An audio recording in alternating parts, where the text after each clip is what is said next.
Harish, the best academy. Good evening everyone. Welcome to the Harish Academy. This is Pratap. Today we will discuss June 20th, 2026 current affairs in detail. ఇవాళ మన first topic ఒక important summit, ఒక ముఖ్యమైన సదస్సు వివాటెక్ 2026. వివాటెక్ 2026 మరి పేరులోనే ఉంది ఇక్కడ టెక్నాలజీ అని చెప్పేసి. అంటే ఇది టెక్నాలజీకి సంబంధించిన ఒక సదస్సు, టెక్నాలజీకి సంబంధించిన ఒక సమ్మిట్ అని చెప్పవచ్చు. ఈ సమ్మిట్ ఫ్రాన్స్లోని ప్యారిస్లో జరిగిందండి. ఫ్రాన్స్లోని ప్యారిస్లో June 17 నుంచి June 20 వరకు జరిగింది. అంటే ఇవాళతో కంప్లీట్ అయింది. మరి ఈ సమ్మిట్ న్యూస్లో ఉండడానికి మెయిన్ రీజను మనం డిస్కస్ చేసుకున్నాం. ప్రైమ్ మినిస్టర్ నరేంద్ర మోడీ గారు ఫ్రాన్స్ కంట్రీకి మరియు స్లోవేకియా కంట్రీకి 6 రోజుల పాటు పర్యటనకు వెళ్ళారు అని చెప్పేసి. అక్కడ ఫ్రాన్స్ పర్యటనలో భాగంగా ఫ్రాన్స్లోని ప్యారిస్లో జరిగిన వివాటెక్ అనే ఒక టెక్నాలజీ సదస్సులో ఆయన పాల్గొన్నారు. సో ఇక్కడ గుర్తుపెట్టుకోండి, ఎప్పుడు జరిగిందంటే June 17 నుంచి June 20 వరకు. మరి ఇక్కడ ప్రైమ్ మినిస్టర్ మోడీ గారు ఫ్రాన్స్ ప్రెసిడెంట్ ఎమ్మాన్యుయల్ మ్యాక్రాన్తో కలిసి ఈ సమ్మిట్లో పాల్గొన్నారు. ఇక్కడ మనం మెయిన్గా ఫోకస్ చేయాల్సింది అసలు ఏం మాట్లాడారు, అసలు ఈ టెక్నాలజీ సమ్మిట్లో ఏం మాట్లాడారు. ఫస్ట్ దానికంటే ముందు మనం తెలుసుకోవాల్సింది, ఇది యూరప్లోనే అతిపెద్ద స్టార్టప్ అండ్ టెక్నాలజీ ఈవెంట్ అని చెప్పవచ్చు. యూరప్ యొక్క అతిపెద్ద స్టార్టప్ మరియు టెక్నాలజీ సదస్సు అని చెప్పవచ్చు. ఎవ్రీ ఇయర్ ఫ్రాన్స్లోని ప్యారిస్లో జరుగుతుంది. ప్రతి సంవత్సరం ఫ్రాన్స్లోని ప్యారిస్లో జరుగుతుంది. మరి ఇక్కడ మోడీ గారు మాట్లాడుతూ ఆర్టిఫిషియల్ ఇంటెలిజెన్స్ని మనం ఎథికల్గా ఉపయోగించుకోవాలి, ఆర్టిఫిషియల్ ఇంటెలిజెన్స్ని మనం చాలా బాధ్యతాయుతంగా వాడుకోవాలి. ఆర్టిఫిషియల్ ఇంటెలిజెన్స్ అంటే అందరినీ కలుపుకొని పోయేది, అందరినీ విస్మరించేది కాదు అని చెప్పేసి చెప్పడం జరిగింది. మనం ఎందుకు ఈ టాపిక్ డిస్కస్ చేసుకోవాలి అంటే, ఆయన క్లియర్గా హ్యూమన్ సెంట్రిక్ ఏఐ గురించి మాట్లాడారు. అంటే ఏఐ అనేది మనుషులందరినీ దృష్టిలో పెట్టుకొని మన మానవాళికి మేలు చేసేలాగా ఉండాలి అని చెప్పేసి ప్రసంగించారు. కాబట్టి ఆ హ్యూమన్ సెంట్రిక్ ఏఐ అంటే మనకి ఇమ్మీడియట్గా గుర్తు రావాల్సింది మనం లైక్ ఇయర్ స్టార్టింగ్లో డిస్కస్ చేసుకున్నామండి. ఫిబ్రవరి 2026లో న్యూఢిల్లీలో ఇండియా ఏఐ ఇంపాక్ట్ సదస్సు జరిగింది. న్యూఢిల్లీలో ఫిబ్రవరి 2026లో ఇండియా ఏఐ ఇంపాక్ట్ సమ్మిట్ జరిగింది. అక్కడ మోడీ గారు ఈ యొక్క హ్యూమన్ సెంట్రిక్ ఏఐకి సంబంధించి మానవులకు ఉపయోగపడేలాగా ఏఐని ఉపయోగించుకోవాలని చెప్పేసి మానవ్ అనే ఒక విజన్ డాక్యుమెంట్ని కూడా రిలీజ్ చేశారు. సో ఇట్లా ఒకసారి గుర్తు చేసుకోవాలండి. ఇలాంటి సమ్మిట్లు మనకి ఎందుకు ఇంపార్టెంట్ అంటే, మన దేశ అధినేత పాల్గొన్నారు కాబట్టి మనం తప్పకుండా తెలుసుకోవాలి. ఎవరో నార్మల్ పర్సన్స్ పాల్గొని ఉంటే మనకు అంత అవసరం ఉండేది కాదు, కానీ కంట్రీ ప్రైమ్ మినిస్టర్ పాల్గొన్నారు కాబట్టి తప్పకుండా తెలుసుకోవాలి. సో మానవ్ అనే విజన్ డాక్యుమెంట్ గురించి మనం ఒక్కసారి గుర్తు చేసుకోవాలి. ఇక ఏఐ అనే టర్మ్ మనం చాలాసార్లు డిస్కస్ చేసుకున్నాం. ఆర్టిఫిషియల్ ఇంటెలిజెన్స్ అనే పదాన్ని 1955-56లో అమెరికాకు చెందిన కంప్యూటర్ సైంటిస్ట్ జాన్ మెకార్థీ తొలిసారిగా ఈ యొక్క టర్మ్ని యూజ్ చేశారు అని చెప్పేసి కూడా తెలుసుకున్నాం. జాన్ మెకార్థీ. ఇది స్టాటిక్లో వెళ్ళిపోతుందండి. బట్ మానవ్ అనే విజన్ డాక్యుమెంట్ గురించి మనకి ఐడియా ఉండాలి. ఒక్కసారి దాని అబ్రివేషన్. ఇక ఈ వివాటెక్ సమ్మిట్ విషయానికి వస్తే, ఇది 2016లో ఏర్పాటు చేశారండి. ఎవ్రీ ఇయర్ జరుగుతున్న విషయం గుర్తుపెట్టుకోండి. ఈ 2026 సమ్మిట్లో 14,000కు పైగా స్టార్టప్లు పాల్గొన్నాయి. రైట్. ఇక మరి మానవ్ విజన్ డాక్యుమెంట్ ఏంటో డెఫినెట్లీ తెలుసుకోవాలండి. అబ్రివేషన్ ఇంకొకసారి జస్ట్ ఒక 30 సెకండ్స్ పని అంతే. మానవ్ అంటే moral and ethical systems, accountable governance, national sovereignty, accessible and inclusive AI and valid and legitimate systems. అంటే ఆర్టిఫిషియల్ ఇంటెలిజెన్స్ అనేదాన్ని మనము మోరల్గా, ఎథికల్గా, బాధ్యతాయుతంగా ఉపయోగించుకోవాలి. పరిపాలనలో పారదర్శకతను తీసుకురావాలి. జాతీయ సార్వభౌమత్వాన్ని, జాతీయ భద్రతను కాపాడాలి. అందరికీ ఆర్టిఫిషియల్ ఇంటెలిజెన్స్ బెనిఫిట్స్, ఫలాలు అందాలి. వ్యాలిడ్గా ఉండాలి, చట్టానికి లోబడి ఉండాలి, లెజిటిమేట్ సిస్టమ్స్. అట్లా అండి. ఇలాంటి అబ్రివేషన్స్ తప్పకుండా అడుగుతాడు, ఎందుకంటే ఇది 2026 ఫిబ్రవరిలో జరిగిన ఈవెంట్ కాబట్టి. రైట్. మరి ఏఐకి సంబంధించి గాడ్ మదర్ ఆఫ్ ఏఐగా ఎవరిని పిలుస్తారండి? ఆర్టిఫిషియల్ ఇంటెలిజెన్స్కి గాడ్ మదర్ చైనాకు చెందిన ఫీఫీ లీ అనే ఒక మహిళ, ఫీఫీ లీ అనే ఉమెన్ని గాడ్ మదర్ ఆఫ్ ఏఐగా పిలుస్తారు.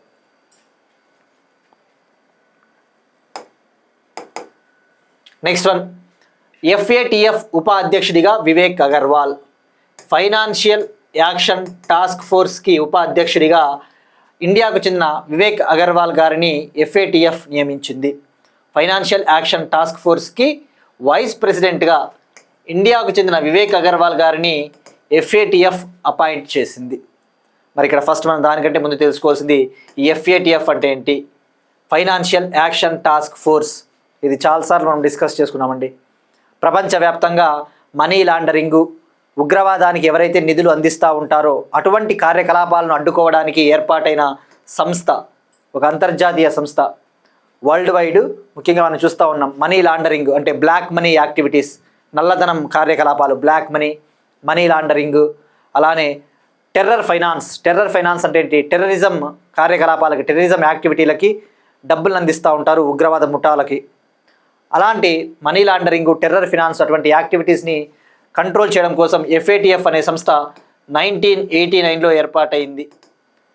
G7 దేశాలు దీన్ని ఏర్పాటు చేశాయని చెప్పవచ్చు. G7 కంట్రీస్ దీన్ని సెటప్ చేశాయి. రైట్. దీని హెడ్ క్వార్టర్స్ ప్యారిస్, ఫ్రాన్స్. ఇది ఒక ఇంటర్ గవర్నమెంటల్ ఆర్గనైజేషన్ అంటే ఇది వివిధ దేశాల కూటమి. ఇందులో ఇండియా కూడా మెంబర్ అన్న విషయం గుర్తుపెట్టుకోండి. మరి ఇప్పుడు దీనికి వైస్ ప్రెసిడెంట్గా ఇండియాకు చెందిన IAS officer, senior Indian administrative service officer, Madhya Pradesh cadre 1994 బ్యాచ్కి చెందిన వివేక్ అగర్వాల్ గారిని నియమించడం జరిగింది. సో ఇక్కడ మనకి అది ఫ్యాక్ట్ పాయింట్ ఆఫ్ వ్యూలో వైస్ ప్రెసిడెంట్ ఎవరు అంటే వివేక్ అగర్వాల్. కానీ ఇంటర్నేషనల్ రిలేషన్స్ పాయింట్ ఆఫ్ వ్యూలో, అంతర్జాతీయ సంబంధాల పాయింట్ ఆఫ్ వ్యూలో ఇటువంటి ఆర్గనైజేషన్స్ గురించి ఇంపార్టెంట్. FATF అంటేనే మనకు గుర్తు రావాల్సిండేది బ్లాక్ లిస్ట్, గ్రే లిస్ట్ అని చెప్పేసి కొన్ని దేశాలని ఏవైతే ఈ ఉగ్రవాదాన్ని ప్రోత్సహిస్తూ ఉంటాయో, ఉగ్రవాదానికి అవసరమైన డబ్బులు, బ్లాక్ మనీని ప్రోత్సహిస్తూ ఉంటాయో అటువంటి కంట్రీస్ని FATF బ్లాక్ లిస్ట్ అని, గ్రే లిస్ట్ అని చెప్పేసి ఆ యొక్క లిస్టులో, ఆ జాబితాలో ఉంచుతుంటుంది. ఇట్లా మనకు ఒక్కసారి గుర్తు చేసుకుంటే సరిపోతుంది. మరి ఇక్కడ మెంబర్ కంట్రీస్ ఎన్ని ఉన్నాయి? ఇక్కడ నేను చాలాసార్లు చెప్పానండి, ఏదైనా ఒక ఇంటర్నేషనల్ ఆర్గనైజేషన్ వార్తల్లో ఉన్నప్పుడు, ఒక అంతర్జాతీయ సంస్థ వార్తలు ఉన్నప్పుడు అందులో సభ్య దేశాలు కావాలి అంటే అఫీషియల్ వెబ్సైట్ చెక్ చేయండి అని చెప్పేసి నేను క్లియర్గా చెప్పిన. ఎందుకంటే మొన్న కామెంట్ సెక్షన్లో మనం క్లియర్గా ఒక టాపిక్ డిస్కస్ చేసుకుందాం. న్యూ డెవలప్మెంట్ బ్యాంకులో జాయిన్ అయిన 10వ దేశం ఏది అని చెప్పేసి మనం క్లియర్గా తెలుసుకున్నాం. ఒకరు కామెంట్ ఏం చేశారంటే న్యూ డెవలప్మెంట్ బ్యాంకులో 11 కంట్రీస్ ఉన్నట్టు గూగుల్ చూపిస్తూ ఉంది అని చెప్పారు. గూగుల్ ఎందుకు చూస్తారండి మీరు? గూగుల్ ఎందుకు చూస్తారు? చూడొద్దండి. అఫీషియల్ వెబ్సైట్ చెక్ చేసుకోండి ఎప్పుడైనా కూడా. గూగుల్, వికీపీడియా కాదు మనకి ప్రామాణికము, మనకి స్టాండర్డ్. మనము అఫీషియల్ వెబ్సైట్ చెక్ చేసుకోవాలి. మనము క్లియర్గా చెప్పాము. NDBలో అఫీషియల్ వెబ్సైట్ మనం చెక్ చేసాము, అందులో 10 దేశాలు ఉన్నాయని చెప్పేసి. అంటే సరిగా క్లాస్ వినటం లేదు అని చెప్పేసి కొద్దిగా అర్థమవుతుంది. కొద్దిగా చూసుకోండి, అఫీషియల్ వెబ్సైట్ చెక్ చేసుకోండి, గూగుల్ పైన ఆధారపడొద్దండి. సో మరి ఇక్కడ FATF మెంబర్స్ మీరు అఫీషియల్ వెబ్సైట్ ఇది చెక్ చేస్తే ఇందులో ఇక్కడ మీరు అన్నీ లెక్క పెడితే ఇక్కడ ఈ యొక్క FATFలో 2 సంస్థలు ఉంటాయి. European commission, gulf cooperation council. ఈ 2 రీజనల్ ఆర్గనైజేషన్స్, ప్రాంతీయ కూటములు మెంబర్స్. అలానే ఇక్కడ మీరు చూస్తే ఈ కంట్రీస్ లెక్క పెడితే ఇవన్నీ కూడా అర్జెంటీనా, ఆస్ట్రియా, బ్రెజిల్ ఇటువంటివన్నీ లెక్క పెడితే 39 కంట్రీస్ ఉన్నాయి. కానీ ఇక్కడ రష్యన్ ఫెడరేషన్ అనేది ఒకటి ఉంది. ఇక్కడ స్టార్ మార్క్ ఇచ్చారు.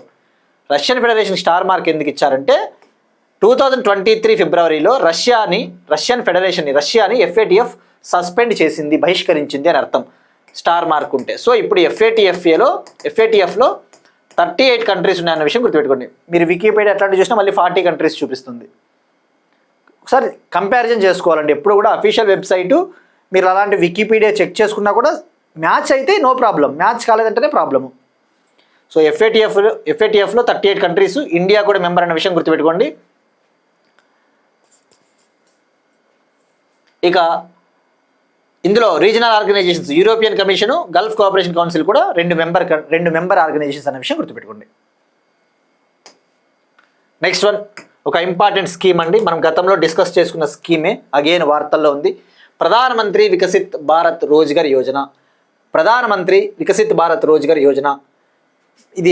ఈ స్కీమ్ న్యూస్లో ఉండడానికి main reason prime minister Narendra Modi గారు ఈ స్కీమ్ కింద సుమారుగా 2400 కోట్ల ఆర్థిక ప్రోత్సాహకాలను ఫస్ట్ టైం ఎంప్లాయీస్కి, మొదటిసారి ఉద్యోగం చేస్తూ ఉన్న ఉద్యోగస్తులకు, అలానే ఎంప్లాయర్స్కి అంటే ఉపాధిని కల్పిస్తూ ఉన్న వాళ్ళు అంటే ఎంప్లాయ్మెంట్ ఇచ్చేవాళ్ళు అంటే కంపెనీలు వాళ్ళు ఉంటారు కదా ఆర్గనైజేషన్ ఫౌండర్స్ అటువంటి వాళ్ళకి ఆర్థిక ప్రోత్సాహం అందించడం జరిగింది.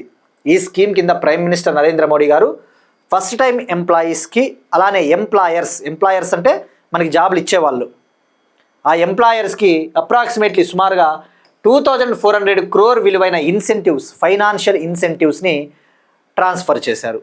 ఇక్కడ ఇటువంటి స్కీమ్స్ వార్తల్లో ఉన్నప్పుడు ఎప్పుడైనా మనం తెలుసుకోవాల్సింది ఈ స్కీమ్ని ఎప్పుడు స్టార్ట్ చేశారు, దీని ఉద్దేశం ఏంటి, ఏ మంత్రిత్వ శాఖ దీన్ని లాంచ్ చేసింది, ఇందులో ఉన్న మెయిన్ పాయింట్స్.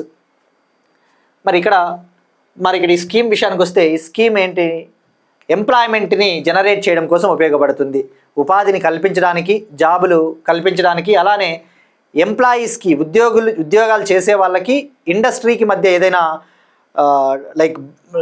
లైక్ డెఫిసిట్ ఉందనుకోండి, మధ్యలో ఏదైనా గ్యాప్ ఉంటే ఆ గ్యాప్ని ఫిల్ చేయడానికి ఇటువంటి స్కీమ్స్ ఉపయోగపడతాయి. సో మరి ఇక్కడ ఫస్ట్ మనం ఫోకస్ చేయాల్సింది ఈ స్కీమ్ మినిస్ట్రీ ఏదో తెలుసుకుందాం. దీన్ని లాంచ్ చేసిన మంత్రిత్వ శాఖ కార్మిక మరియు ఉపాధి మంత్రిత్వ శాఖ, ministry of labour and employment. ఎవరున్నారు మంత్రిగా? మన్సుఖ్ మాండవీయ గారు. ఎప్పుడు లాంచ్ చేశారు అంటే ఇది August 1, 2025 నుంచి అమల్లోకి వచ్చింది. ప్రధానమంత్రి వికసిత భారత్ రోజ్గార్ యోజన August 1, 2025 నుంచి అమల్లోకి వచ్చింది, ఇంప్లిమెంటేషన్లోకి వచ్చింది. మరి దీన్ని ఏ స్కీమ్ స్థానంలో తీసుకొని వచ్చారంటే గతంలో ఎంప్లాయ్మెంట్ లింక్డ్ ఇన్సెంటివ్ అనే ఒక స్కీమ్ ఉండేది, ఉపాధి ఆధారిత ప్రోత్సాహక పథకం అనే ఒక పథకం ఉండేది, దాని స్థానంలో దీన్ని తీసుకొని వచ్చారు. It replaced employment linked incentive scheme అని చెప్పవచ్చు. మరి దీనికి కేటాయించిన బడ్జెట్ ఎంత అంటే సుమారుగా 99,446 కోట్లు, 99,446 crore. మరి ఇక్కడ ఈ యొక్క స్కీమ్ ఏం చెప్తుంది? ఈ స్కీమ్ ఏం చెప్తుంది అంటే ఫస్ట్ టైం ఎంప్లాయీస్ ఎవరైతే ఉంటారో అంటే తొలిసారిగా ఎంప్లాయ్మెంట్ ఉద్యోగాల్లోకి పోయే వాళ్ళు, తొలిసారిగా ఉద్యోగాలు చేసే వాళ్ళకి, ఎంప్లాయర్స్ ఉపాధికర్తలకి ఆర్థిక ప్రోత్సాహకాలు అందించడం జరుగుతుంది. మరి ఈ స్కీమ్ టార్గెట్ ఏంటి? ఈ స్కీమ్ టార్గెట్ 2 ఏళ్లలో 3.5 కోట్లకు పైగా జాబ్లను సృష్టించాలి. 2 yearsలో 3.5 crore పైగా జాబ్స్ని క్రియేట్ చేయాలి. మరి స్కీమ్ వ్యాలిడిటీ ఎప్పటి వరకు? ఇది ఎప్పటి నుంచి ఎప్పటి వరకు అమల్లో ఉంటుందంటే 2025 August 1 నుంచి, అప్పుడే కదా అమల్లోకి వచ్చింది, 2025 August 1 నుంచి 2027 31st July ఈ 2 ఏళ్ళు అమల్లో ఉంటుందన్న విషయం గుర్తుపెట్టుకోండి. మరి మోడీ గారు మాట్లాడుతూ ఈ పథకం లాంచ్ చేసినప్పటి నుంచి సుమారుగా 70 లక్షల కొత్త జాబుల్ని సృష్టించాము, 70 lakh న్యూ జాబ్స్ని క్రియేట్ చేశామని చెప్పేసి మోడీ గారు చెప్పారు. మరి ఇంకా ఏం చెప్తుంది ఈ స్కీమ్ గురించి తప్పకుండా తెలుసుకోవాలండి ఇటువంటి స్కీమ్స్ వార్తల్లో ఉన్నప్పుడు. ఈ స్కీమ్ కింద 2 కాంపోనెంట్స్ ఉంటాయి, పార్ట్ ఏ, పార్ట్ బి అని. పార్ట్ ఏ అంటే దీని కింద మొదటిసారిగా ఉద్యోగాలు చేసే వాళ్ళకి ఆర్థిక ప్రోత్సాహకాలు, ఫస్ట్ టైం ఎంప్లాయీస్కి ఫైనాన్షియల్ ఇన్సెంటివ్స్. పార్ట్ బి అంటే ఎంప్లాయర్స్కి ఆర్థిక ప్రోత్సాహకాలు, సపోర్ట్ టు ఎంప్లాయర్స్. మరి ఏం చెప్తుంది? పార్ట్ ఏ గురించి డిస్కస్ చేసుకుందాం. ప్రతి పాయింట్ ఇంపార్టెంట్ అండి. ఎందుకు నేను చెప్తున్నానంటే వాడేం ఎగ్జామ్లో ప్రధానమంత్రి వికసిత భారత్ రోజ్గార్ యోజనను లాంచ్ చేసిన మంత్రిత్వ శాఖ అని అడగడు. అట్లా సింపుల్గా అడిగేకి ఇదేమి నార్మల్ ఎగ్జామ్స్ కాదు ఇవి. మనం ప్రిపేర్ అయ్యే ఎగ్జామ్లలో స్టేట్మెంట్సే అడుగుతాడు. ఎకానమీ స్కీమ్స్ కింద ఇవి మీరు ఇప్పుడు ఎకానమీలో మీరు ఏవి చదివినా, సర్వేలు చదివినా, బడ్జెట్లు చదివినా ఇలాంటి స్కీమ్లే చదువుతారు.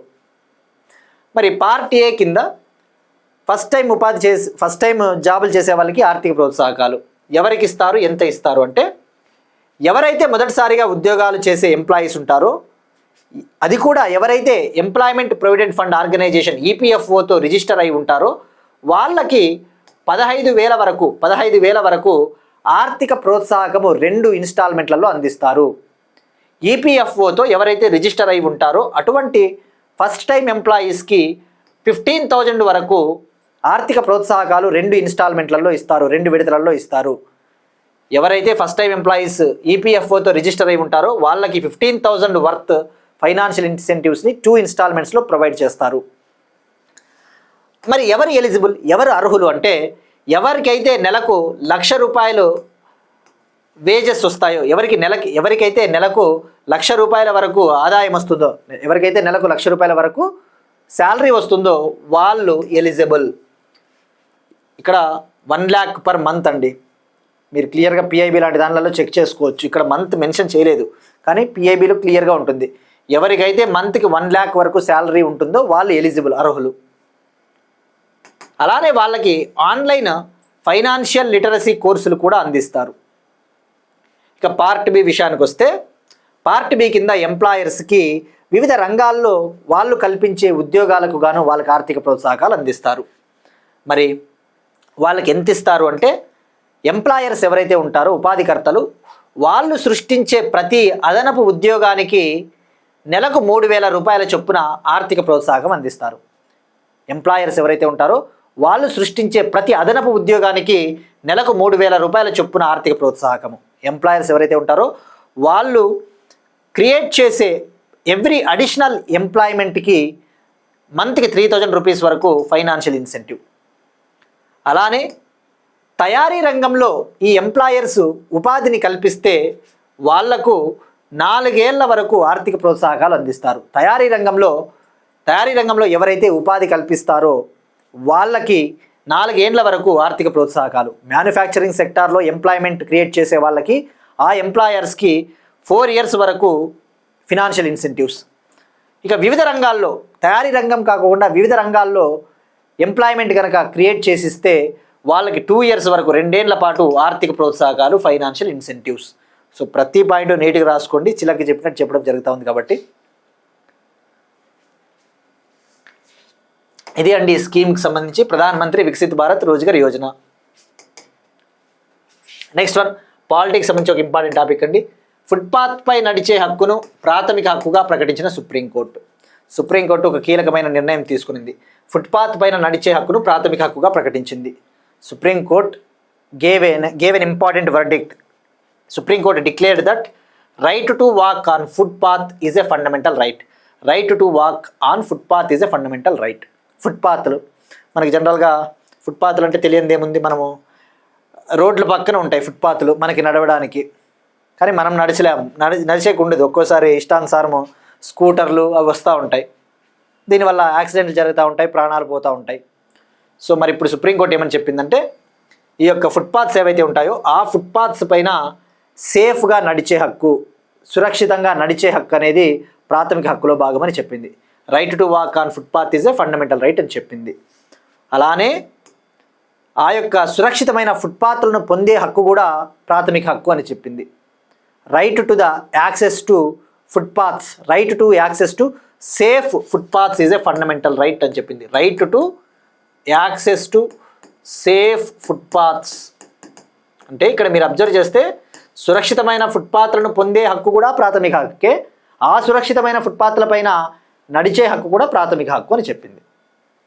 మరి ఇక్కడ మనకి ఫండమెంటల్ రైట్స్ అంటే గుర్తు రావాల్సినది ఆర్టికల్ 12 నుంచి 35 వరకు, ఆర్టికల్ 12 నుంచి 35 వరకు పార్ట్ 3 ఫండమెంటల్ రైట్స్.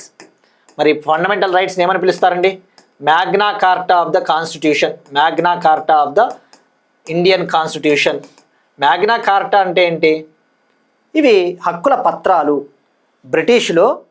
బ్రిటిష్లో అప్పటి బ్రిటిష్ కింగ్ జాన్ ఒక హక్కుల పత్రాన్ని విడుదల చేస్తారు. Charter of the rights, human rights, basic human rights, మానవ హక్కులు. ఆ మానవ హక్కుల పత్రాన్నే మ్యాగ్నా కార్టా అంటారు. ఆ Magna carta of the Indian constitution అంటే ఫండమెంటల్ రైట్స్. చాలా ఇంపార్టెంట్. ఇది అడిగాడు గతంలో, ఆర్ఆర్బి లాంటి ఎగ్జామ్లలో అడిగాడు. మరి ఇక్కడ ఏ రైట్, ఏ ఆర్టికల్లో భాగంగా fundamental right? Article 19 sub clause 1 sub clause D. Article 19 ఏం చెప్తుంది? జనరల్గా freedom of the speech, freedom of the expression, freedom of the movement throughout the territory of India, స్వేచ్ఛగా ప్రసంగించే హక్కు, స్వేచ్ఛగా తిరిగే హక్కు, అది ఆర్టికల్ 19. మరి article 19 sub clause 1 sub clause D ఏమని చెప్తుందంటే, భారతదేశంలో ఎక్కడైనా ఫ్రీగా తిరిగే హక్కు మాకుంటుంది. Right to walk freely throughout the territory of India, right to movement freely throughout the territory of India, article 19(1) sub clause D. అలానే ఆర్టికల్ 21లో కూడా భాగమే అని చెప్పింది. ఆర్టికల్ 21 అంటే right to life and personal liberty, జీవించే హక్కులో కూడా భాగము, అంతే కదా. ఆర్టికల్ 21లో భాగమని చెప్పింది. ఎవరు చెప్పారంటే 2 సభ్యుల సుప్రీంకోర్టు ధర్మాసనం, జస్టిసెస్ పిఎస్ నరసింహ మరియు ఏఎస్ చందూర్కర్ గారి ధర్మాసనం చెప్పింది. అలానే సుప్రీంకోర్టు మాట్లాడుతూ మీరు ఒక చట్టాన్ని తీసుకురండి, ఈ యొక్క ఫుట్పాత్స్ కోసము ఒక నియంత్రణ సంస్థను తీసుకురండి, ఎవరైతే ఆ ఫుట్పాత్స్ పైన ఫ్రీగా నడుస్తున్న వాళ్ళని ఏమైనా యాక్సిడెంట్ చేసినా వాళ్ళని చట్టబద్ధంగా శిక్షించవచ్చని కూడా సుప్రీంకోర్టు చెప్పింది. మరి ఏ కేసులో చెప్పిందంటే కేసు ఏం లేదండి, ఇటీవల ఒక వ్యక్తి తన 5 ఏళ్ల కుమారుడిని కోల్పోయాడు. ఆ పిల్లవాడు స్కూల్కి వెళ్తూ ఉంటే యాక్సిడెంట్కి గురై ఆ బాలుడు చనిపోతే కాంపెన్సేషన్ ఫైల్ చేశాడు. నష్టపరిహారం మాకు 25 లక్షలు ఇవ్వండి అని చెప్తే సుప్రీంకోర్టు ఆ కేసులో చెప్పింది అంతే. So right to walk on footpath is a fundamental right. Next one, వివిధ రాష్ట్రాల కరెంట్ అఫైర్స్. 4 లక్షలకు పైగా ఉపాధ్యాయులకు AI డిజిటల్ టెక్నాలజీ శిక్షణ ఇచ్చేందుకు గూగుల్తో మహారాష్ట్ర ఒప్పందం. మహారాష్ట్ర గవర్నమెంట్ గూగుల్ కంపెనీతో ఒక అగ్రిమెంట్ కుదుర్చుకునింది. మహారాష్ట్రలో 4 lakhs పైగా ఉన్న టీచర్స్ ఎవరైతే ఉంటారో టీచర్స్కి ఆర్టిఫిషియల్ ఇంటెలిజెన్స్ డిజిటల్ టెక్నాలజీలో ట్రైనింగ్ ఇవ్వడం కోసం గూగుల్ కంపెనీతో అగ్రిమెంట్ కుదుర్చుకునింది. ఇది నార్మల్ టాపిక్ అండి. జనరల్గా వివిధ రాష్ట్రాలు ఇటువంటి కంపెనీలతో ఒప్పందాలు కుదుర్చుకుంటూ ఉంటాయి విద్యారంగాన్ని మెరుగుపరచడానికి. మరి ఇటీవలే గూగుల్ అంటేనే గుర్తు రావాల్సినది Andhra Pradesh government, Andhra Pradesh chief minister Chandrababu Naidu గారు సింగపూర్ పర్యటనకు వెళ్ళినప్పుడు గూగుల్ కంపెనీతో ఒక అగ్రిమెంట్ కూడా కుదుర్చుకున్నారు. ఆంధ్రప్రదేశ్లో ఆర్టిఫిషియల్ ఇంటెలిజెన్స్ క్లౌడ్ కంప్యూటింగ్కి సంబంధించి ఒక టాస్క్ ఫోర్స్ని ఏర్పాటు చేయడానికి ఏపీ గూగుల్ ఒక అగ్రిమెంట్ కూడా కుదుర్చుకున్నాయని చెప్పేసి. సో ఇప్పుడు మహారాష్ట్ర ఏం చేయబోతోంది, రాబోయే 18 నెలల్లో నెక్స్ట్ 18 monthsలో మహారాష్ట్రలోని 4 lakhs పైగా టీచర్స్కి AI డిజిటల్ టెక్నాలజీలో ట్రైనింగ్ ఇవ్వడం జరుగుతుంది. మరి ఆ ట్రైనింగ్ అనేది మరాఠీ, హిందీ, ఇంగ్లీష్లో అందిస్తారు. నేషనల్ ఎడ్యుకేషనల్ పాలసీ 2020 లక్ష్యాలను సాధించడానికి ఇటువంటి ఒప్పందాలు అవసరం. జాతీయ విద్యా విధానం 2020. మరి ఇక మహారాష్ట్ర తీసుకుంటే జస్ట్ 2 months బ్యాక్ AI పాలసీని కూడా తీసుకొని వచ్చింది. Maharashtra artificial intelligence policy 2026, Maharashtra artificial intelligence policy 2026ని 2 months బ్యాక్ తీసుకొని వచ్చింది. ఆ పాలసీ ప్రకారం కొన్ని టార్గెట్స్ పెట్టుకున్నారు. 2031 కల్లా 2031 కల్లా ఆర్టిఫిషియల్ ఇంటెలిజెన్స్ సెక్టార్లో 10,000 కోట్ల పెట్టుబడుల్ని ఆకర్షించాలి. 2031 కల్లా ఆర్టిఫిషియల్ ఇంటెలిజెన్స్ సెక్టార్లో 10,000 crore ఇన్వెస్ట్మెంట్స్ని రాబట్టాలి. అలానే 2031 కల్లా 1.5 lakh జాబ్స్ని క్రియేట్ చేయాలి అని చెప్పేసి target పెట్టుకునింది Maharashtra AI policy 2026. Andhra Pradesh government కూడా విద్యా సంస్థలను, ముఖ్యంగా విద్యా వ్యవస్థను మెరుగుపరచడానికి ఇటీవలే 29 బెస్ట్ టీచర్స్ని కూడా సెలెక్ట్ చేసింది. 29 మంది ఉత్తమ టీచర్ని సెలెక్ట్ చేసి వాళ్ళని ఫిన్లాండ్ కంట్రీకి పంపించబోతా ఉన్నారు. ఫిన్లాండ్లో అమలవుతా ఉన్న ఉత్తమ విద్యా విధానాలు, బెస్ట్ ఎడ్యుకేషనల్ స్టాండర్డ్స్ని మనం కూడా ఇంప్లిమెంట్ చేద్దామని చెప్పేసి. సో అట్లా ఒకసారి అన్నీ గుర్తు చేసుకుంటే సరిపోతుంది. Next one, Telangana current affairs. Passport సేవల్లో తెలంగాణ రాష్ట్ర పోలీసులకు జాతీయ అవార్డు. పాస్పోర్ట్ సేవల్లో తెలంగాణ రాష్ట్ర పోలీసులకు జాతీయ award. Telangana police recognised as best in passport verification. మరి పాస్పోర్ట్ వెరిఫికేషన్ సర్వీసెస్లో తెలంగాణ ఇండియాలోనే టాప్లో నిలిచింది. సో జాతీయ అవార్డు లభించింది. మరి అవార్డు పేరు ఏంటి అంటే institutional performance award for state police. Institutional performance award for state police. ఈ అవార్డుని విదేశాంగ మంత్రిత్వ శాఖ మంత్రి జయశంకర్ చేతుల మీదుగా అందుకోవడం జరిగింది. తెలంగాణ డీజీపీ సివి ఆనంద్ గారు అందుకున్నారు. మినిస్ట్రీ ఆఫ్ ఎక్స్టర్నల్ అఫైర్స్ ఇచ్చే అవార్డు. మరి ఏం ఘనత సాధించింది అంటే తెలంగాణ 2025-26 ఫైనాన్షియల్ ఇయర్లో 8.67 లక్షల పాస్పోర్ట్ అప్లికేషన్స్ వస్తే అందులో 99% అప్లికేషన్స్కి వీళ్ళు ఆమోదం తెలిపారు. 8.67 lakh పాస్పోర్ట్ అప్లికేషన్స్లో 99%ని క్లియర్ చేశారు. మరి దీనికి మెయిన్ రీజన్ ఏంటంటే తెలంగాణ గవర్నమెంట్ వెరీ ఫాస్ట్ అనే ఒక టెక్నాలజీని వాడి పాస్పోర్ట్ అప్రూవల్స్ అనేవి చాలా ఫాస్ట్గా ఇవ్వడం జరిగింది. న్యూఢిల్లీలో ఈ అవార్డుని అందుకున్నారు. నెక్స్ట్ వన్, అగైన్ తెలంగాణకు సంబంధించి ఒక ఇంపార్టెంట్ టాపిక్. తెలంగాణలో వాట్సాప్ ద్వారా విద్యా సేవలు. తెలంగాణ రాష్ట్రంలో వాట్సాప్ ద్వారా school education services. Telangana government WhatsApp ద్వారా స్కూల్ ఎడ్యుకేషన్ సర్వీసెస్ని లాంచ్ చేసింది. అంటే ఏంటి, వాట్సాప్ ద్వారా విద్యా వ్యవస్థకు సంబంధించిన అవసరమైన సేవల్ని అందించబోతా ఉంది తెలంగాణ ప్రభుత్వం.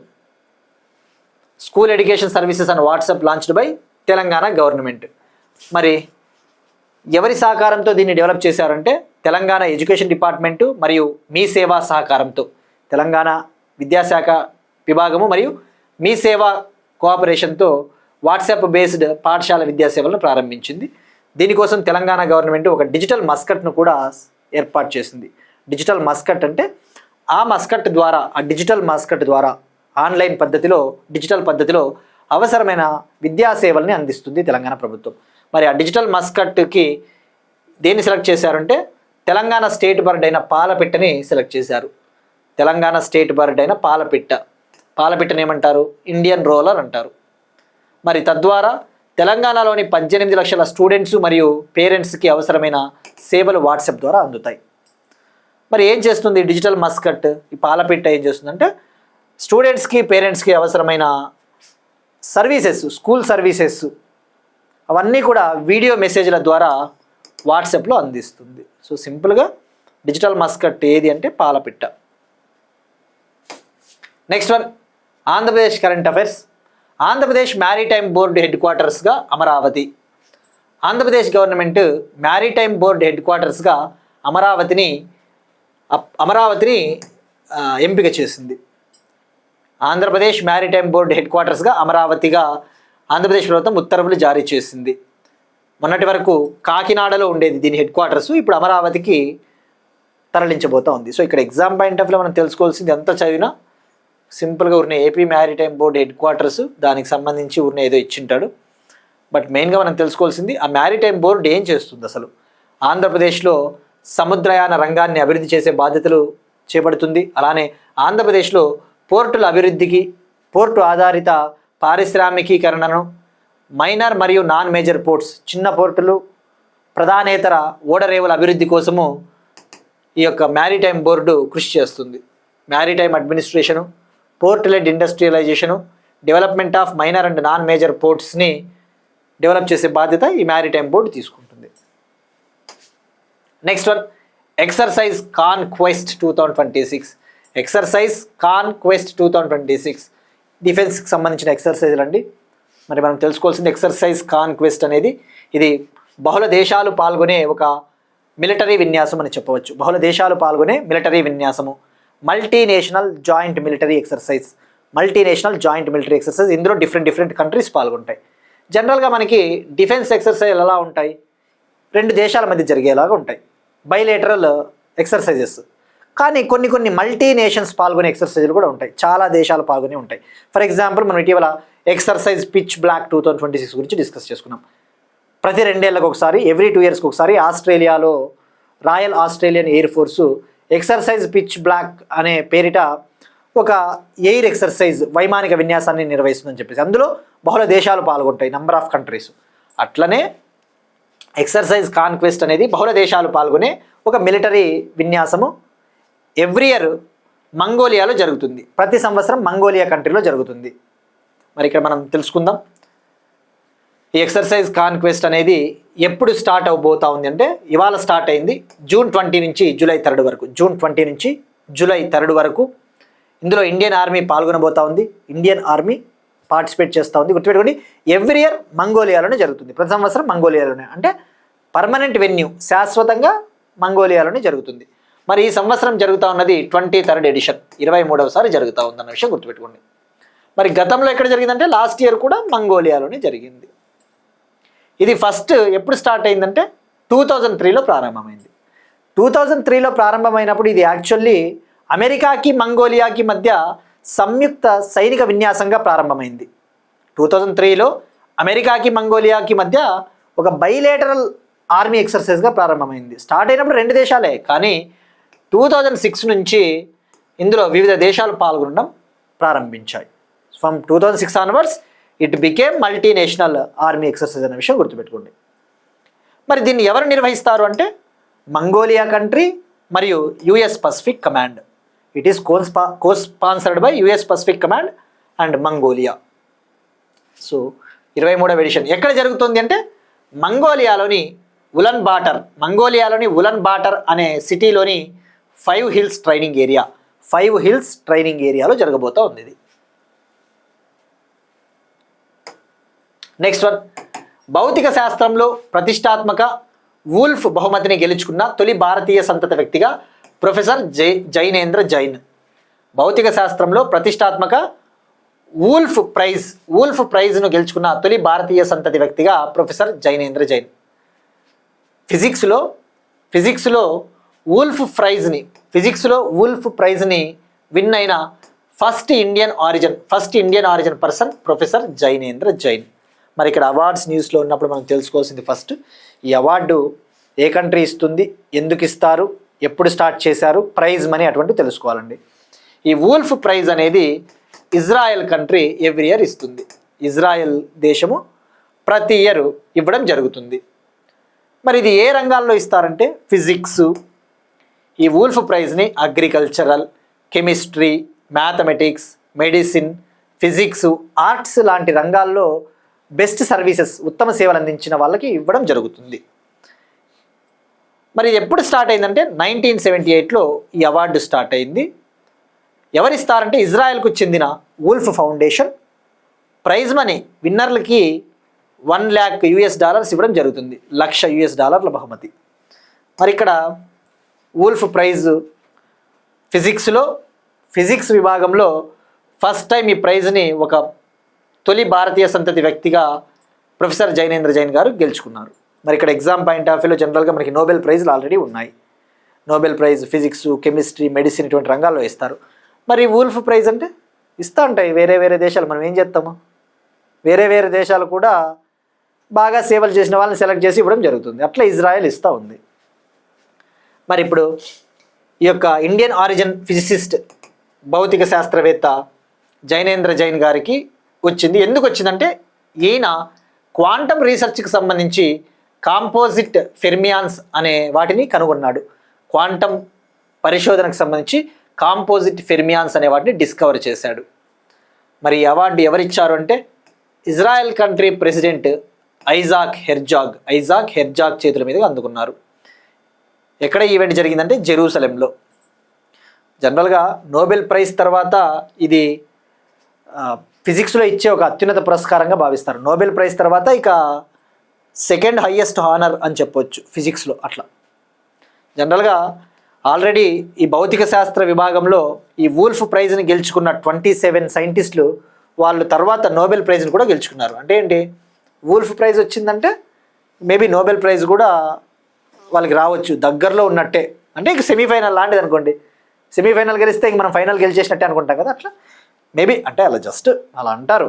ఈ వూల్ఫ్ ప్రైజ్ని గెలిచినారంటే ఇంకా నోబెల్ ఒక మెట్టు దూరంలో ఉందని అర్థం, అంతే. మరి ఇక జైనేంద్ర జైన్ గారు ఫిజిక్స్లో గెలుచుకున్నారు. మరి అగ్రికల్చర్ సెక్టార్లో వూల్ఫ్ ప్రైజ్ మరో ఇండియన్కి లభించింది. ఎవరికంటే వెంకటేశన్ సుందరేషన్ అనే వ్యక్తికి లభించింది. మరి ఇక ఈయన గురించి మనకు అవసరమా అంటే జైనేంద్ర జైన్ గారి గురించి అవసరం లేదు, కానీ రాసుకోండి. ఈయన ప్రజెంట్ అమెరికాలోని పెన్సిల్వేనియా స్టేట్ యూనివర్సిటీలో ప్రొఫెసర్గా పనిచేస్తూ ఉన్నారు. అలానే ముంబైలోని లోధా థియరిటికల్ ఫిజిక్స్ ఇన్స్టిట్యూట్కి డైరెక్టర్గా కూడా వ్యవహరిస్తూ ఉన్నారు. ఈయన రాజస్థాన్లో జన్మించారు యాక్చువల్లీ, బట్ వాళ్ళు అలా వెళ్ళిపోయింటారు కదా, మళ్ళీ వేరే కంట్రీస్కి వెళ్ళినప్పుడు ఇండియన్ ఆరిజిన్ పర్సన్స్గా మారుతారు. Next one, important index. వార్తల్లో ముఖ్యమైన సూచికలు, అవార్డులు అయిపోయాయి, ఇప్పుడు ఇండెక్స్లు, ముఖ్యమైన సూచికలు వార్తల్లో ఉంటాయి. జనరల్గా సస్టైనబుల్ డెవలప్మెంట్ ఇండెక్స్, ఇలాంటి ర్యాంకింగ్స్ ఇండెక్స్లు ఉంటాయి కదా. ఆ ర్యాంకింగ్స్ ఇండెక్స్లు మనకు చాలా ఇంపార్టెంట్. ఎనర్జీ ట్రాన్సిషన్ ఇండెక్స్ 2026, శక్తి పరివర్తన సూచిక 2026. ట్రాన్సిషన్ అంటే మార్పు. మనము జీవితంలో ఎదగాలి, గొప్పవాళ్ళు కావాలంటే మన జీవితాలు మార్పు చెందాల. ట్రాన్సిషన్.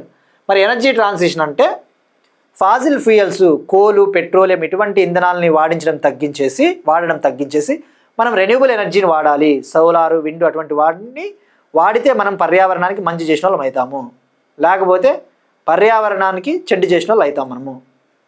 మరి ఎనర్జీ ట్రాన్సిషన్ ఇండెక్స్ 2026 పేర్లోనే ఉంది. ఏ కంట్రీసు ఈ కోలు, పెట్రోలియం ఇటువంటి వాటిని వదిలేసి రెన్యూబుల్ ఎనర్జీ సైడ్ మూవ్ అవుతూ ఉన్నారో అటువంటి దేశాలకి ర్యాంకింగ్ ఇవ్వడం జరుగుతుంది. Energy transition index. మరి ఈ ఇండెక్స్ని విడుదల చేసేది వరల్డ్ ఎకనామిక్ ఫోరం అన్న విషయం గుర్తుపెట్టుకోండి. ఎప్పుడైనా ఒక ఇండెక్స్ వార్తలు ఉన్నప్పుడు ఎవరు రిలీజ్ చేస్తారు? వరల్డ్ ఎకనామిక్ ఫోరం, ప్రపంచ ఆర్థిక వేదిక. ఎవ్రీ ఇయర్ విడుదల చేస్తారు, ప్రతి సంవత్సరము. మరి ఇదేం చేస్తుంది? ప్రపంచంలోని 120 దేశాలలో ఏ విధంగా వీళ్ళు సుస్థిరమైన ఇంధనాలు వాడుతూ ఉన్నారా లేదా అని చెప్పేసి ర్యాంకింగ్ ఇవ్వడం జరుగుతుంది. వరల్డ్ వైడ్ 120 కంట్రీస్లో ఎనర్జీ ట్రాన్సిషన్ జరుగుతూ ఉందా లేదా అని చెప్పేసి ర్యాంకింగ్స్ ఇవ్వడం జరుగుతుంది. మరి ఈ రిపోర్ట్ని ఎవరి సహకారంతో తయారు చేసింది వరల్డ్ ఎకనామిక్ ఫోరం అంటే యాక్సెంచర్ కంపెనీ సహాయంతో ఈ రిపోర్ట్ని తయారు చేశారు. మరి ఈ ఇండెక్స్ 43 ప్రామాణికాలని పరిగణలోకి తీసుకుంటుంది. 43 ఇండికేటర్స్. ఒక్కొక్క కంట్రీకి స్కోర్ ఇవ్వడం జరుగుతుంది. ఆ స్కోర్ వచ్చేసి 0 to 100 మధ్యలో ఉంటుంది. 0 to 100. మరి ఇక్కడ చూసుకుంటే world economic forum energy transition index 2026 first ప్లేస్లో స్వీడన్ ఉంది. Sweden score 75.3. సెకండ్ ప్లేస్లో ఫిన్లాండ్ ఉంది. థర్డ్ డెన్మార్క్ ఉంది. First Sweden, second Finland, third Denmark, fourth Estonia, fifth Norway. Fourth Estonia country, fifth Norway. Again చెప్తున్నా ఇది అఫీషియల్ వెబ్సైట్ అండి. మళ్ళీ చెప్తున్నా ఇండెక్స్లకి ర్యాంకింగ్లకి ఏదైనా ముఖ్యమైన స్కీములకి అటువంటి వాటికి అఫీషియల్ వెబ్సైట్స్ చెక్ చేయండి మీరు కూడా. మరి ఇండియా ఏ స్థానంలో ఉంది అంటే ఇండియా ఈ సంవత్సరం 2026లో ఇండియా 70వ స్థానంలో నిలిచింది. మరి 2025లో ఇండియా ఏ స్థానంలో నిలిచిందంటే 71వ స్థానంలో నిలిచింది. 2025 లాస్ట్ ఇయర్ ఇండెక్స్లో 71 ప్లేస్లో నిలిచింది. అంటే మనం ఒక స్థానం మెరుగుపడ్డాము. We improved 1 position. మరి ఇక్కడ లాస్ట్ ప్లేస్లో ఏది ఉందో కూడా ఒకసారి తెలుసుకుందాం. 120వ స్థానంలో చివరి స్థానంలో democratic republic of Congo DRC country, score 39.8. 119వ స్థానంలో బోట్స్వానా, 118వ స్థానంలో జమైకా. లాస్ట్ ప్లేస్ గుర్తుపెట్టుకోండి. టాప్ 3 గుర్తుపెట్టుకోండి. ఇక నేను ఎందుకు ఈ అఫీషియల్ వెబ్సైట్ పెట్టడం జరిగిందంటే మీకు చూపించడానికి మళ్ళీ మీరు చూస్తే 2026 energy transition index India rank ఇక్కడ క్లియర్గా 70వ స్థానం ఈ సంవత్సరం.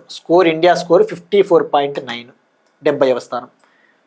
అదే 2025 అఫీషియల్ వెబ్సైట్ చూస్తే ఎనర్జీ ట్రాన్సిషన్ ఇండెక్స్ ఇండియా 71వ స్థానం. ఎందుకంటే కొన్నిసార్లు పేపర్లో కూడా మిస్టేక్లు ఇస్తాడండి. ఆ పేపర్లో మిస్టేక్లు అలాంటి మనం ఒకసారి అఫీషియల్ వెబ్సైట్ చేసుకుంటే సరిపోతుంది. నెక్స్ట్ వన్, అంతర్జాతీయ సముద్ర చట్టాల ట్రిబ్యునల్లో న్యాయమూర్తిగా భారత్కు చెందిన ప్రొఫెసర్ బిమల్ ఎన్ పటేల్ ఎన్నిక. అంతర్జాతీయ సముద్ర చట్టాల ట్రిబ్యునల్లో న్యాయమూర్తిగా భారత్కు చెందిన ప్రొఫెసర్ బిమల్ ఎన్ పటేల్ ఎన్నిక. International tribunal for the law of the సీకి జడ్జిగా ఇండియాకు చెందిన ప్రొఫెసర్ బిమల్ ఎన్ పటేల్ గారిని ఎంపిక చేసింది ఈ ట్రిబ్యునల్. మరి ఈయన ఏ కాలానికి అంటే 2026 నుంచి 2035 పీరియడ్కు, 2026 నుంచి 2035 వరకు ఈ ట్రిబ్యునల్కి జడ్జిగా ఆయన ఉంటారు. మరి ఇక్కడ ఏంటి అసలు international tribunal for the law of the sea, అంతర్జాతీయ సముద్ర చట్టాల ట్రిబ్యునల్ అంటే ఏంటి? జనరల్గా ట్రిబ్యునల్ అంటే ఒక జ్యుడిషియరీ లాంటిది, అంటే ఒక న్యాయ వ్యవస్థ లాంటిది. ఇది ఏం చేస్తుంది? సముద్ర వివాదాలు, మ్యారిటైమ్ డిస్ప్యూట్స్ని సాల్వ్ చేస్తుంది. వివిధ దేశాల మధ్య సముద్ర వివాదాలు వస్తూ ఉంటాయి. ఈ యొక్క సముద్ర జలాలు మావి, ఈ సముద్ర జలాలు మీవి అని కొట్టుకుంటుంటారు. మరి అటువంటి సముద్ర జలాలు వివాదాలను పరిష్కరించడానికి, అటువంటి మ్యారిటైమ్ వాటర్స్ డిస్ప్యూట్స్ని సాల్వ్ చేయడం కోసము 1982లో UN convention on the law of the సీని ఏర్పాటు చేశారు. ఎందుకు చెప్తున్నా అంటే చాలా ఇంపార్టెంట్ ఇది, సైన్స్ అండ్ టెక్నాలజీలో మీకు వెళ్ళిపోతుంది. 1982లో United Nations convention on the law of the sea. Convention అంటే ఒప్పందము. సముద్రాలకు సంబంధించి ఒక ఒప్పందాన్ని ఐక్యరాజ్య సమితి 1982లో తీసుకొని వచ్చింది. ఇది 1994లో అమల్లోకి వచ్చింది. UN convention on the law of the sea UNCLOS 1994లో ఇంప్లిమెంటేషన్లోకి వచ్చింది. మరి ఈ యొక్క ట్రిబ్యునల్ ఎప్పుడు ఏర్పాటైంది? International tribunal for the law of the sea అనేది 1996లో ఈ అన్క్లాస్ ద్వారా ఏర్పాటైంది. 1996లో ఈ అన్క్లాస్ ఏర్పాటు చేసింది. మరి ఏం చేస్తుంది జనరల్గా అన్క్లాస్ అన్క్లాస్ ఏం చెప్తుంది? ప్రతి దేశానికి సముద్ర జలాలు అనేవి ఉంటాయి. మన సముద్ర జలాలు అని చెప్పి మన మ్యారిటైమ్ వాటర్స్ ఒక కోస్ట్ నుంచి 200 నాటికల్ మైల్స్ వరకు ఉంటే దాన్ని ఎక్స్క్లూజివ్ ఎకనామిక్ జోన్ అంటారు. మనం గతంలో చాలాసార్లు డిస్కస్ చేసుకున్నాం, లాస్ట్ ఇయర్ కూడా. ఎక్స్క్లూజివ్ ఎకనామిక్ జోన్ అంటే ఒక దేశం యొక్క తీర ప్రాంతం నుంచి 200 నాటికల్ మైల్స్ వరకు ఉండే జలాలను ఎక్స్క్లూజివ్ ఎకనామిక్ జోన్ అంటారు. ఒక ఇండియన్ కోస్టల్ ఏరియా నుంచి 200 నాటికల్ మైల్స్ వరకు ఉన్న మ్యారిటైమ్ వాటర్స్ని ఎక్స్క్లూజివ్ ఎకనామిక్ జోన్ అంటే ఏంటి? ఈ జలాలు మనవి. ఈ జలాల్లోకి వేరే దేశాలకు సంబంధించిన ఫిషర్మ్యాన్ మత్స్యకారులు వచ్చినా వాళ్ళని అరెస్ట్ చేయొచ్చు. మనం దాటినామనుకో, ఈ 200 నాటికల్ మైల్స్ మనం దాటిపోయినామనుకో, వాళ్ళ ఆ దేశాలలో వచ్చి మనల్ని అరెస్ట్ చేస్తారు. అదే కదా ఇండియాకి శ్రీలంకకి మధ్య మత్స్యకారుల వివాదం. కొన్నిసార్లు పాపం ఏం చేస్తుంటారు, వెళ్ళిపోతారు పొరపాటున, దురదృష్టవశాత్తు. ఇట్లా ఇవన్నీ కూడా అన్క్లాజ్. మరి ఇక్కడ మీరు చూసుకుంటే ఈ international tribunal for the law of the సీలో ఎన్ని కంట్రీస్, ఎంతమంది జడ్జెస్ ఉంటారంటే 21 దేశాలకు చెందిన 21 మంది జడ్జిలు ఉంటారన్న విషయం గుర్తుపెట్టుకోండి. మరి international tribunal for the law of the సీకి హెడ్ క్వార్టర్స్ ఎక్కడ అంటే జర్మనీలోని హ్యాంబర్గ్. మరి అన్క్లాజ్ విషయానికి వస్తే గుర్తుపెట్టుకోండి, అన్క్లాజ్ 1982లో జమైకాలోని మోంటెగో బేలో దీన్ని తీసుకొని వచ్చారు. 1994లో అమల్లోకి వచ్చింది అన్న విషయం గుర్తుపెట్టుకోండి. నెక్స్ట్ వన్, బీడీఎల్ సిఎండిగా శైలేష్ వాగెర్వాల్. బీడీఎల్ భారత్ డైనమిక్స్ లిమిటెడ్కి చైర్మన్ అండ్ న్యూ మేనేజింగ్ డైరెక్టర్గా శైలేష్ వాగెర్వాల్ గారిని రక్షణ మంత్రిత్వ శాఖ డిఫెన్స్ మినిస్ట్రీ అపాయింట్ చేసింది. మరి ఇక్కడ భారత్ డైనమిక్స్ లిమిటెడ్ అంటే గుర్తు రావాల్సిండేది మనకి ఇది హైదరాబాద్ హెడ్ క్వార్టర్స్ తెలంగాణ. 1970లో ఏర్పాటైంది, 1970లో ఏర్పాటైంది. ఇది Miniratna 1 company, Miniratna public sector company, Miniratna 1 ప్రభుత్వ రంగ సంస్థ. ఇది ఏం చేస్తుంది? భారత్ డైనమిక్స్ లిమిటెడ్ మిస్సైల్స్ని అటువంటి వాటిని తయారు చేస్తుంది. మరి ఇప్పుడు దీనికి చైర్మన్ కమ్ మేనేజింగ్ డైరెక్టర్గా శైలేష్ వాగెర్వాల్ గారిని నియమించింది డిఫెన్స్ మినిస్ట్రీ. ఈయన 2031 మార్చ్ 31 వరకు ఈ పదవిలో ఉంటారు. 2031 మార్చ్ 31 వరకు. ఇక్కడ భారత్ డైనమిక్స్ లిమిటెడ్ అంటేనే గుర్తు రావాల్సింది మీకు, ఎవరైతే ఎస్ఎన్టీ కరెంట్ అఫైర్స్ బాగా ఫాలో అవుతూ ఉంటారో, బీడీఎల్ అంటేనే గుర్తు రావాల్సింది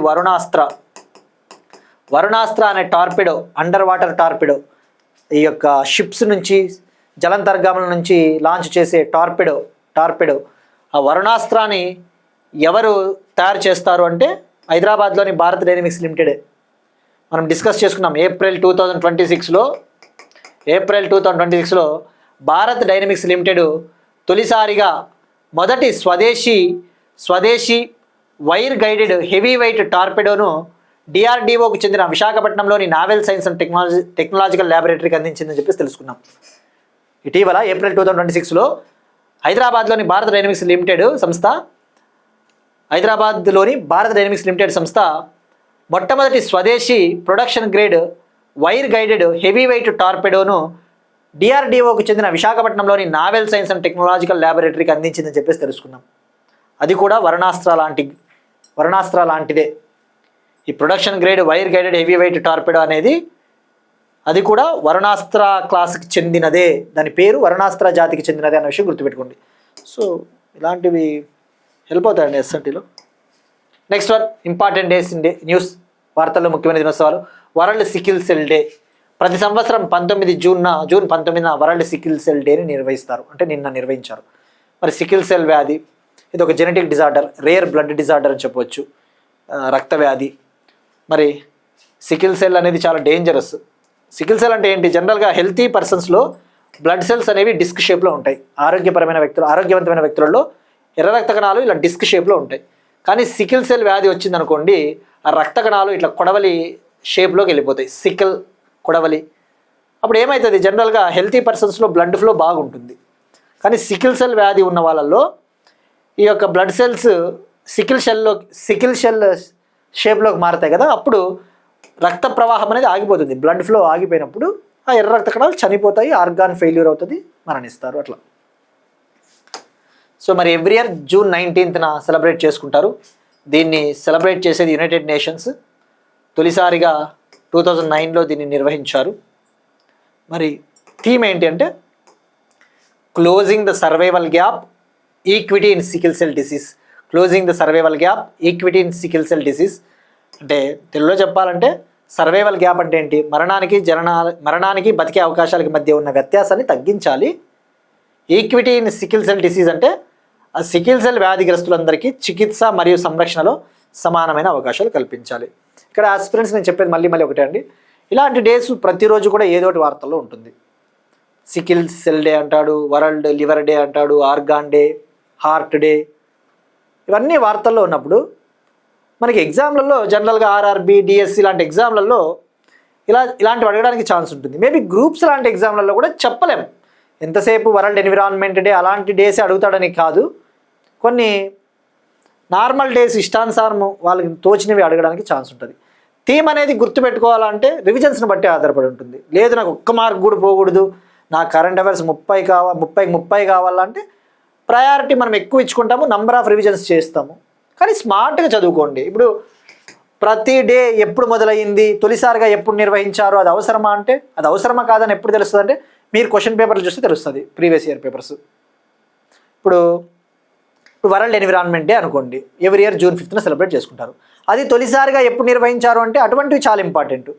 ఇట్లా తొలిసారిగా వరల్డ్ సికిల్ సెల్ డేని ఎప్పుడు నిర్వహించారు అంటే అడుగుతాడా అంటే చెప్పేకొచ్చేది. కానీ ఛాన్స్ తీసుకోవద్దండి, చదువుకోండి. బట్ చదివేటప్పుడు ఎలా ఉండాలంటే చూడంగానే మన current affairs book world sickle cell day June 19th, first priority ఎట్లా ఉండాలా, world sickle cell day June 19th, ఎవరు నిర్వహిస్తారు, యునైటెడ్ నేషన్స్, థీమ్ ఏంటి, ఫస్ట్ టైం ఎప్పుడు. అప్పుడు మీకు టైం తక్కువ ఉందనుకోండి, ఇంకొక అర్ధ గంటలో ఎగ్జామ్ ఉంది, ఇంపార్టెంట్ డేస్ కవర్ చేసుకుంటూ పోతున్నారు. ఏం చేస్తాము, డేస్ చదివేటప్పుడు వరల్డ్ సికిల్ సెల్ డే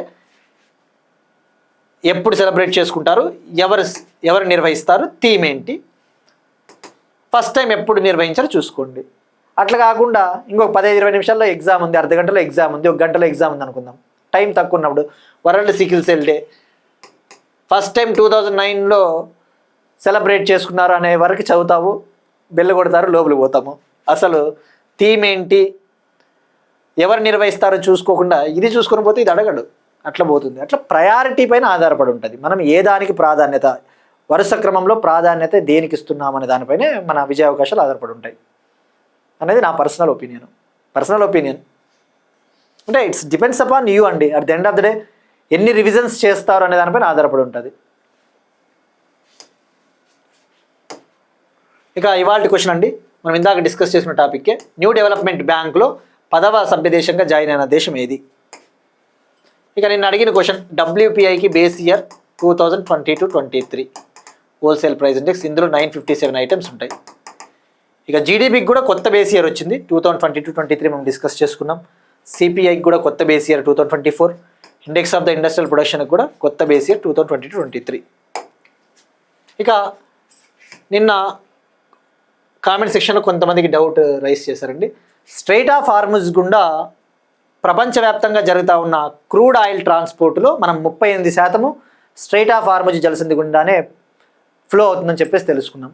అది కరెక్ట్ అండి. ఎందుకంటే మీరు చూస్తే source UNCTAD source UN trade and development UNCTAD report ప్రకారము వార్ ప్రారంభం కాకముందు ఇరాన్కి అమెరికాకి February 28న ప్రారంభమైంది యుద్ధం. ఆ యుద్ధం ప్రారంభం అవడానికి 1 వీక్ ముందు డేటా తీసుకుంటే ప్రపంచవ్యాప్తంగా ట్రాన్స్పోర్ట్ అవుతా ఉన్న క్రూడ్ ఆయిల్లో 38% ముడి చమురు, 38% స్ట్రైట్ ఆఫ్ హార్ముజ్ గుండానే పోతా ఉంది.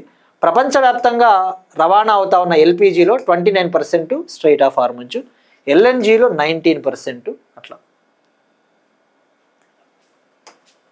ఇక నిన్నటి టాపిక్కి ఒక చిన్న కరెక్షన్ అండి. మనం నిన్న తెలంగాణ టాపిక్ చెప్పేటప్పుడు young India integrated residential schools చెప్పాం.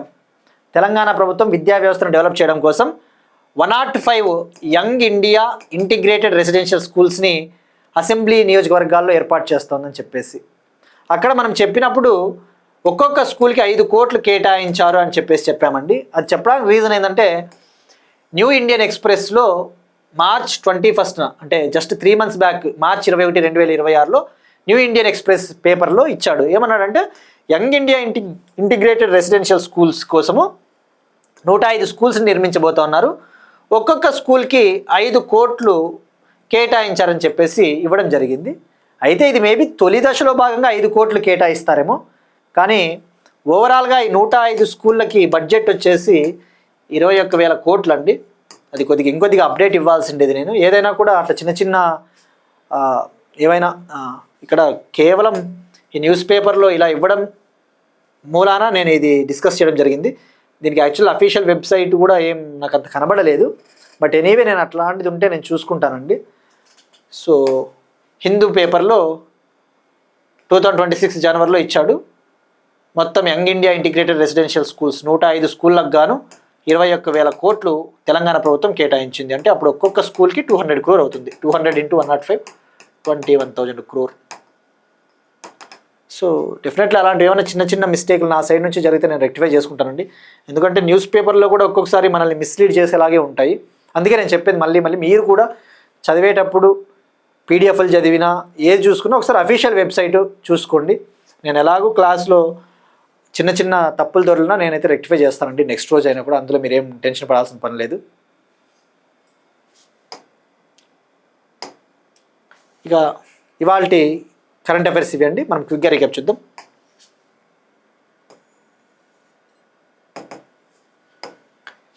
వివాటెక్ 2026 ఫ్రాన్స్. FATF ఉపాధ్యక్షుడిగా వివేక్ అగర్వాల్.